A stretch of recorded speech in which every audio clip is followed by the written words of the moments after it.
A continuación vamos a dialogar sobre la situación de la discapacidad en un momento en el que paradójicamente se ha producido un enorme progreso para su absoluta normalización y para contrarrestar cualquier estigma social. Y sin embargo, la precisión en la diagnosis prenatal está llevando a una desaparición de la discapacidad de la sociedad.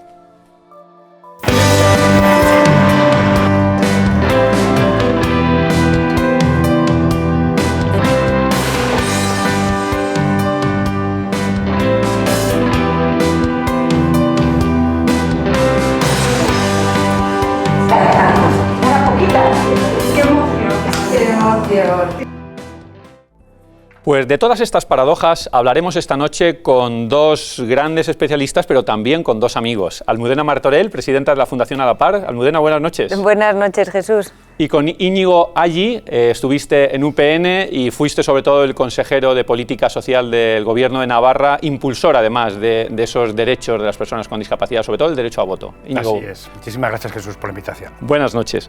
Yo querría empezar con una pregunta que muchas veces no es tan fácil, aunque en apariencia lo pueda ser, ¿no? ¿Qué es la discapacidad intelectual en particular, que es, Almudena, lo que tú te dedicas en la Fundación A la Par? Todos tenemos ciertas discapacidades, en el fondo. ¿Dónde están los límites? ¿Qué es la discapacidad intelectual? ¿Cuándo una persona es discapaz o no? Efectivamente, es un tema complicadísimo que se lleva debatiendo durante años, y lo bonito también es que el concepto evoluciona, con lo cual probablemente lo que hablemos hoy, pues a lo mejor dentro de 20 años hasta tenemos una mirada diferente. Pero así a grandes rasgos, la discapacidad sería limitaciones en tu funcionamiento que restringen tu participación. Estos palabras tan rocambolescos vienen a simbolizar que hay algo en nuestro cuerpo, en nuestra salud, pero también una sociedad que es más o menos inclusiva, o no, nos trasladaría la pregunta, a lo mejor la nueva definición, de dónde reside la discapacidad de una persona que va en silla de ruedas. ¿En su lesión en la médula o en que hemos hecho un mundo con escaleras en lugar de rampas? Pues la discapacidad se encuentra en ese punto, en mitad, y luego ya encima, si lo aterrizamos a discapacidad intelectual, pues ya ahí nos encontramos un jardín, mundo, ¿no? Sí, porque deberían darse tres condiciones: limitaciones significativas en el funcionamiento intelectual, ¿qué es eso? Porque la inteligencia es un continuo, poner un punto... Claro, ¿a partir de cuándo, no? Que un CI de 72 no tienes discapacidad intelectual, pero un CI de 69 sí, pues ya es un primer ángulo de ese triángulo para definir, que nos dice que es un término bastante difuso. El siguiente, además, es que el inicio sea inferior a los 21 años de edad. Entonces, si has tenido un accidente de coche con 22, no tendrías una discapacidad intelectual, tendrías un daño cerebral, mientras que si tienes con 18, sí. De nuevo, ya nos dice que estamos metiendo en un mismo saco a gente muy diferente, pero poniéndole una misma etiqueta, pero bueno, que a lo mejor sí nos sirve para poner en marcha pues, programas que mejoren y que ayuden a las personas con discapacidad intelectual. Íñigo, ¿cómo ves tú esos límites? Porque tú has impulsado, como decía antes en tu presentación, esos derechos, ¿no?, de las personas, ese derecho al voto, esa mayor inclusión a la que se refería también Almudena.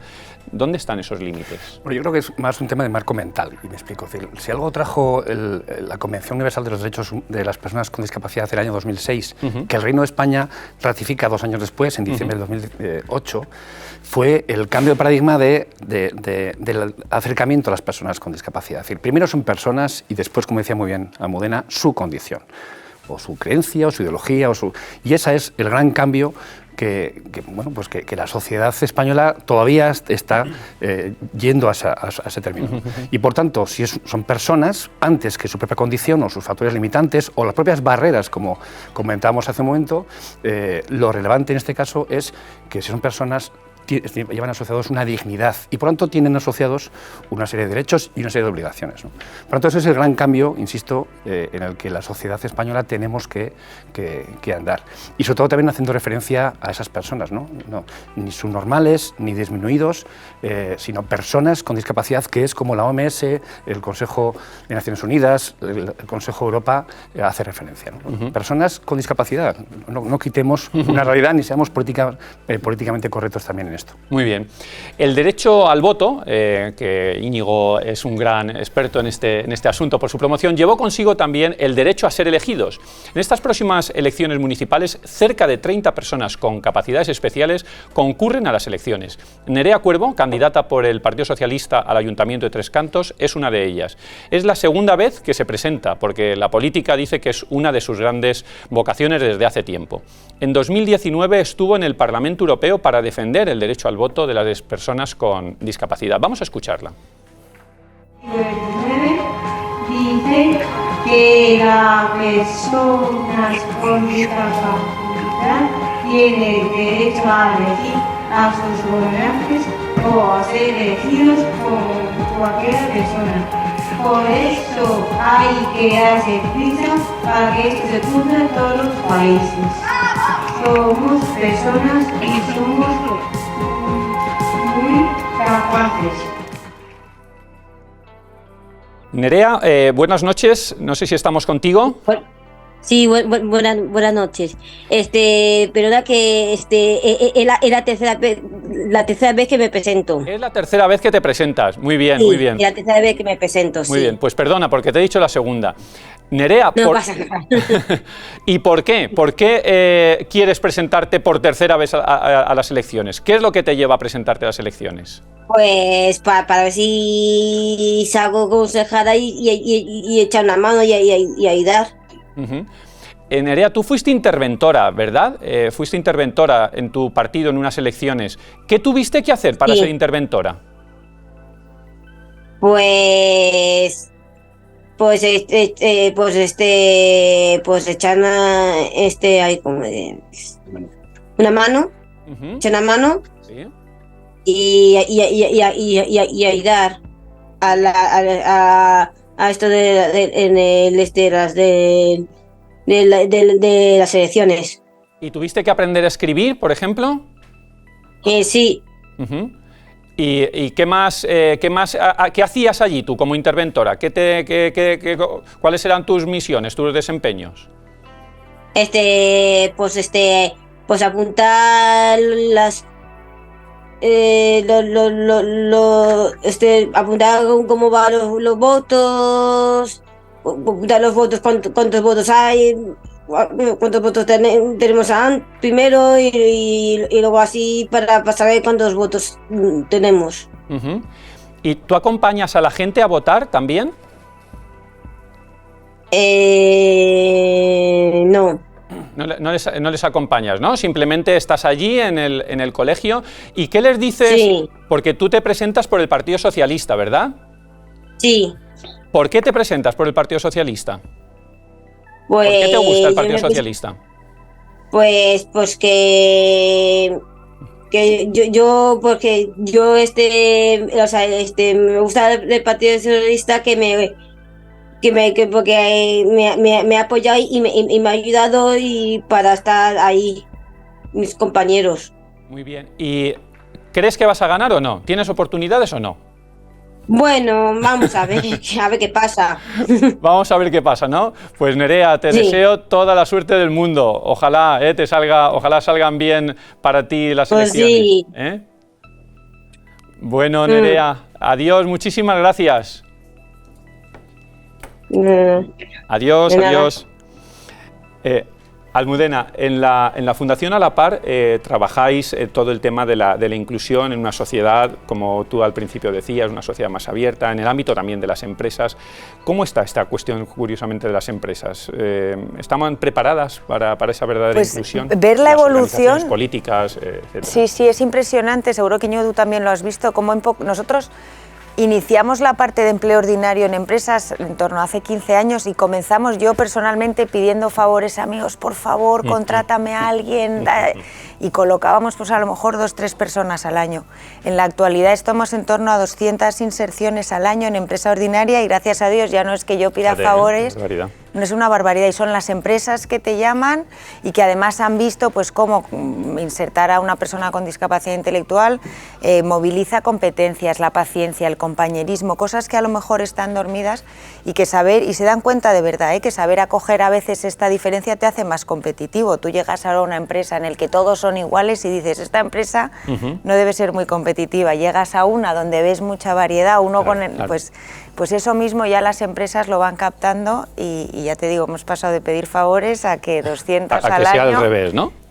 Íñigo, ¿cómo ves tú esta relación entre sociedad, discapacidad, empresas, organizaciones políticas, como hemos visto el caso de Nerea? Bueno, comparto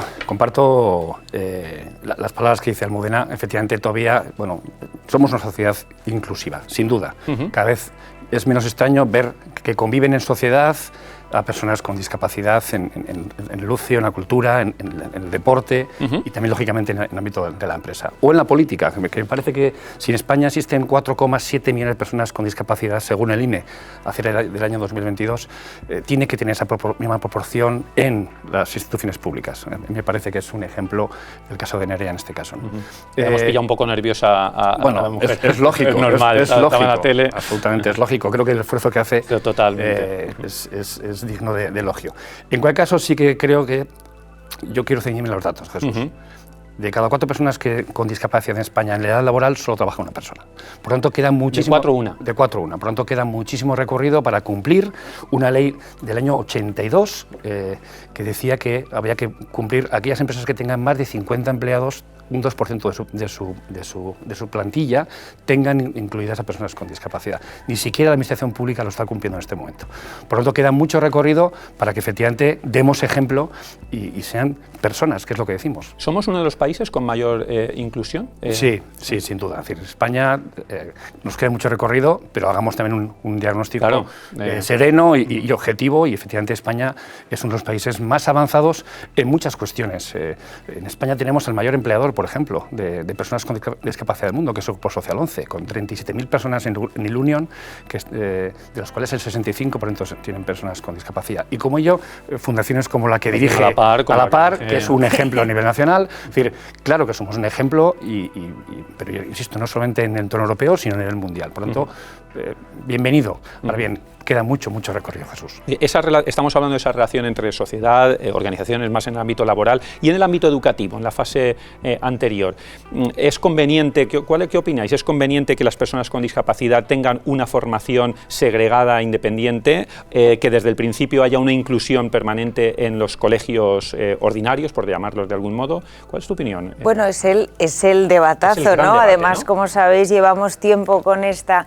Yo, por trasladarlo más que al debate a nuestra experiencia concreta, nosotros también tenemos un colegio de educación especial en la Fundación A la Par, y yo miro hacia atrás, los alumnos que nos llegaban hace 20 años, hoy en día no llegarían a un colegio de educación especial, ya están todos en la educación ordinaria, y en cambio nosotros notamos pues, que a nuestro cole cada vez llegan más niños con necesidades de apoyo. Entonces, ¿qué pienso yo? Que a lo mejor este debate de blanco o negro, o inclusiva o especial, no es binario, cuando de verdad ves, efectivamente, pues que no es binario, cómo ha ido evolucionando solo y cómo España... Yo siempre me acuerdo, un anterior director nuestro de discapacidad decía que la atención a la discapacidad es marca España, que me parecía muy gráfico. Realmente la atención, aunque quede camino por recorrer, que damos en España es espectacular. Nos vienen a ver de casi todo el mundo nuestros servicios, Y entonces en los coles también somos referente, y ver cómo el trasvase lo hacemos la sociedad civil empujando sin necesidad de pegarnos o de que un modelo sea mejor que el otro. Esto se ha ido dando solo, y yo confío que pues como empuja la sociedad civil, pues este trasvase se va haciendo también se vaya con la de una necesidad manera natural, claro, porque a lo mejor hoy en día se necesita pues esa manera natural está ahí y se está dando, y bueno, a veces esas voces que aparecen pues aceleran el proceso, pero que convivimos los dos muy bien. ¿Yo? No, completamente de acuerdo. Es decir, cuando hablamos de un modelo educativo no hablamos de esa bipolaridad que hasta en el debate de la educación ha llegado, ¿no? Política, sino simplemente es que la educación tiene que ser inclusiva, sea donde esté el recurso, y que cada niño es un mundo y cada niña es un mundo, y por lo tanto hay casos en los cuales es posible el aula ordinaria, porque no sale estimulada y favorecida ese alumno con discapacidad, sino que todo ese entorno de niños salen enriquecidos, ¿no? en esa interacción, sino que efectivamente hay casos en los cuales es necesario recursos específicos, y luego hay una cosa que se llama libertad, la libertad de los padres de elegir dónde, elegir quiero que esté mi hijo mejor, con mejor apoyo, ¿no? Sí, en ese proceso de naturalidad que decía Almudena. Según la lógica de las cifras, en teoría en Europa debiera haber una proporción mucho más alta de niños con síndrome de Down que en el pasado, pero en la práctica ocurre todo lo contrario. Porque según algunos estudios, aunque cada vez se conciben más niños con esta alteración cromosómica, cada vez también son menos los que llegan a nacer. En los últimos 40 años, la población Down ha descendido un 88% en España y se encamina, según las previsiones, a que no nazca ninguno para 2050. De hecho, desde 2015 fallecen más personas con síndrome de Down de las que nacen. Un descenso que se ha ido acentuando en los últimos años. Nazaret nos cuenta algunos datos. Sí, hace 70 años había unas 300.000 personas con síndrome de Down en España. Ahora solo hay 34.000. Haciendo un breve repaso, de 1980 a 1985 nacieron unos 15 bebés con esta afección por cada 10.000. De 1986 a 2014, 9 por cada 10.000 y se redujo a 9, y desde 2015 estamos concretamente en 5. Esta situación se da por dos motivos principales: el descenso general de los nacimientos y el aborto selectivo. Según datos de Eurocat, por cada 90 embarazos de bebés con síndromes de Down 66 fueron abortados. Lo cierto es que desde el nacimiento se tiende a estigmatizar a estos niños, algo que desde la Fundación Garrigou han visibilizado con este vídeo que van a ver y que publicaron el Día Mundial del Síndrome de Down.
En este precioso vídeo se pone de manifiesto la importancia de la forma en que la sociedad ve la discapacidad y la forma en la que se comunica durante la gestación. Nos escucha Juan Arbués, ginecólogo especialista en medicina fetal, experto en diagnóstico fetal. Buenas tardes, Juan.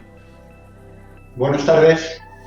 Juan, tú como experto en diagnóstico prenatal, ¿cómo les llega a las familias, cómo encara la familia la noticia de un niño, de un bebé que va a salir con una malformación o con una discapacidad intelectual? ¿Cómo la reciben?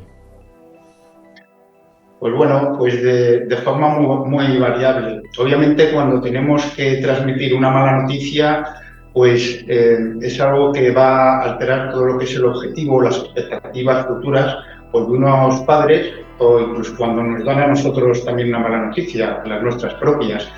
De tal forma que cómo van a afectar las noticias tenemos que darlas con sumo cuidado, porque sabemos que es fundamental. Tenemos que hablar, los padres quieren saber cuál es el problema que tiene su hijo, quieren saber cuál es el pronóstico que va a ser de su vida, entonces tenemos que estar pues, seguros del diagnóstico que vamos a dar, por lo más seguro posible, siempre con las incertidumbres propias de lo que es un feto, un bebé que tiene 12 semanas y queda todavía mucho recorrido por delante.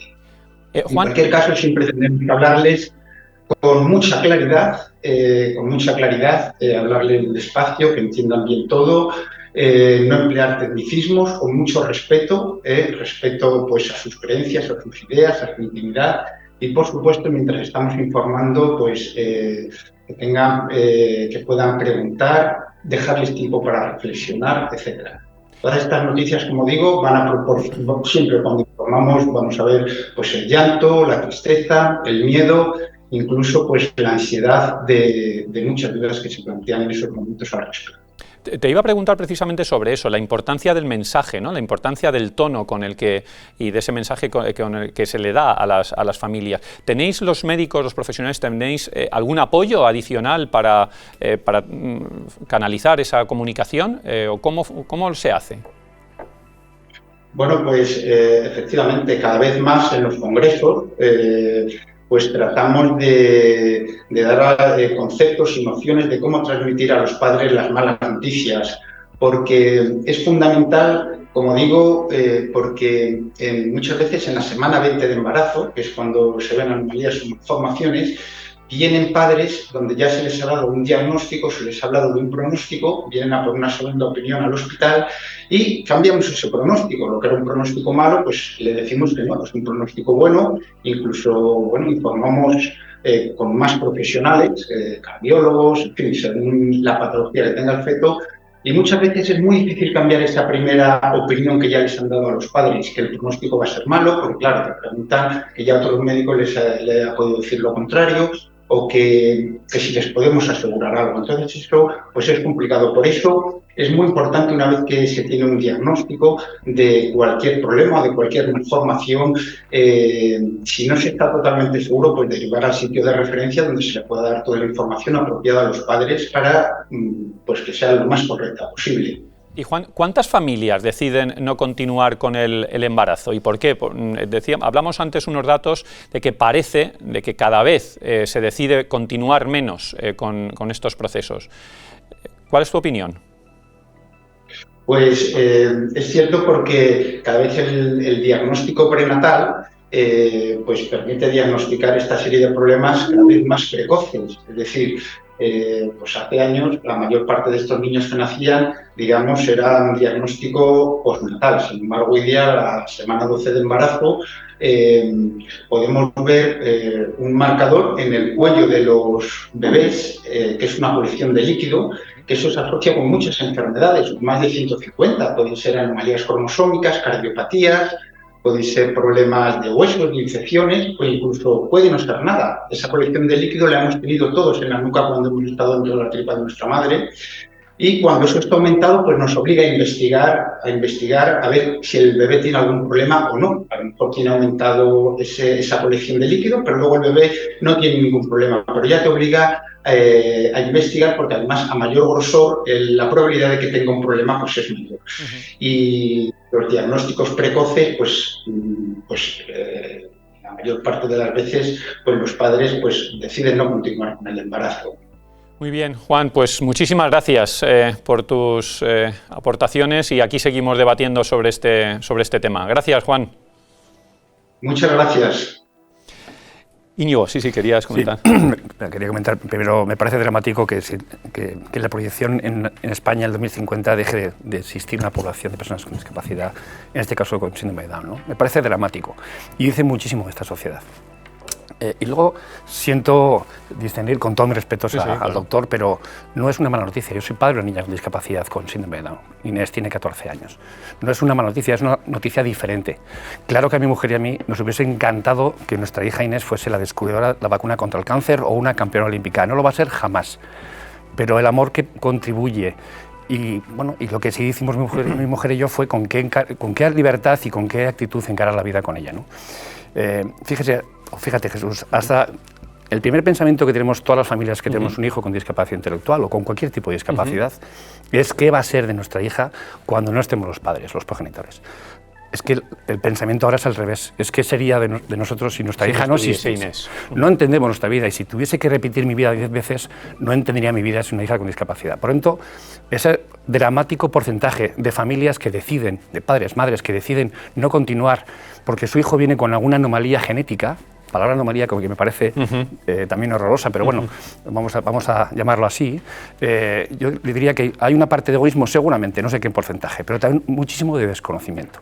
Y no saben lo que se pierden, y que su vida puede ser, no sé si peor o mejor, para nosotros ha sido mejor, pero sí diferente. Y que, por tanto, no hay malas noticias, hay noticias diferentes. Y lo que cada familia tenemos es la actitud con que encarar esa vida con ella. Y no hay, en cierto modo, por esto que precisamente que está contando Íñigo, un mensaje un poco contradictorio en nuestras sociedades, porque por un lado parece que estamos hablando antes, ¿verdad?, en el debate de una mayor inclusión, de tal cual, pero por otro lado las cifras son las que son. ¿No te parece que se produce esa contradicción? De hecho la hemos visto, ¿no? Pues el doctor hablaba de mensaje, Íñigo, porque según en qué plano te muevas, yo creo que el mensaje así por darle otra visión, yo sí veo que, porque en el fondo hablamos de eugenesia, ¿no? De una sociedad que decide cuál es el ser humano fetén y todo lo demás, pues de alguna manera lo anulamos. En la época nazi lo anulábamos de una manera, aquí lo anulamos de una manera menos visible, con abortos, o también ahora pues con todas las fecundaciones artificiales ya se están eliminando determinadas condiciones, con lo cual la corriente que hay es a un ser humano que entendemos que no tenga estas anomalías, como decía Íñigo, porque al final lo que subyace es qué modelo de ser humano tenemos en la cabeza, ¿no? Entonces, si tenemos al lobo que lo que quiere es el lobo más fuerte, pues vamos a ir dejando atrás a los cachorros. Si nos vemos más como un enjambre y que la verdadera valía del ser humano es saber apoyarnos los unos a los otros y completarnos, y que el enjambre crezca con piezas más grandes, más pequeñas, pero que todos nos movamos juntos, pues entonces cambiaríamos a lo mejor la visión, y una persona con síndrome de Down pues aporta esa diferencia, pero al final es un poco, yo creo, lo que subyace es qué visión tenemos de lo que es puramente humano. Y ya termino, porque al final es que la inteligencia es uno de los valores más importantes, pero ahora que llega el chat GPT, la inteligencia artificial, dices, oye, pues a lo mejor lo puramente humano, ya hay algo por ahí razonando y siendo mucho más inteligente que yo, y el cariño, el cuidado, eso sí que es puramente humano. Y al estar eliminando toda esta parte, pues estamos perdiendo y dejando escapar. Pero al final no es una decisión de padres o de... Yo creo que es de la visión de una sociedad que nos traslada pues sí, cuáles son nuestros miembros más o menos válidos. Y el padre al final obedece un mandato. Yo tengo que traer al mundo al ser más válido. Y claro, bueno, pues según qué visión me des, tomaré una decisión. Y unos valores también otra, culturales, ¿no? Éticos, ¿no? Fíjate, quería preguntarte, estamos ya terminando, pero quería preguntarte, Íñigo, curiosamente le han dado el premio Fundación BBVA a Peter Singer, y decía, lo leo literalmente, que matar a un recién nacido discapacitado no es moralmente equivalente a matar a una persona, y muy a menudo no es malo en absoluto, literalmente. Vamos a ver, mira, si algo tengo mi hija es... la apertura de mente de toda nuestra familia. Por lo tanto, yo respeto todas sus opiniones. Por supuesto, no la comparto, ni más ni me interesa quién es el señor, ni pienso leerle nunca, ¿no? Y luego, quien premie, las empresas privadas que premien este tipo de pensamiento, bueno, o sea, ya cada uno, como usuario, como ciudadano, decidir dónde estar, ¿no? Lo que yo sí puedo decir en este sentido, Jesús, claramente es que no hay que irse a personas lejanas, sino en este país también tenemos a personas, por ejemplo, en medios de comunicación, que les está dando voz a pseudointelectuales. Por ejemplo, estoy hablando del señor Arcadio Espada, que escribe todos los domingos en un medio de comunicación nacional, en Página Impar, y tiene esa misma tesis, de entender que la discapacidad es una tara y, por tanto, no pasa absolutamente nada porque está fuera de ese estándar de normalidad. A mí esto me parece dramático. A mí esto me duele muchísimo el escucharlo, pero mire, ahí para pensamiento y opiniones está claro, pero bueno, en cualquier caso me parece dramático.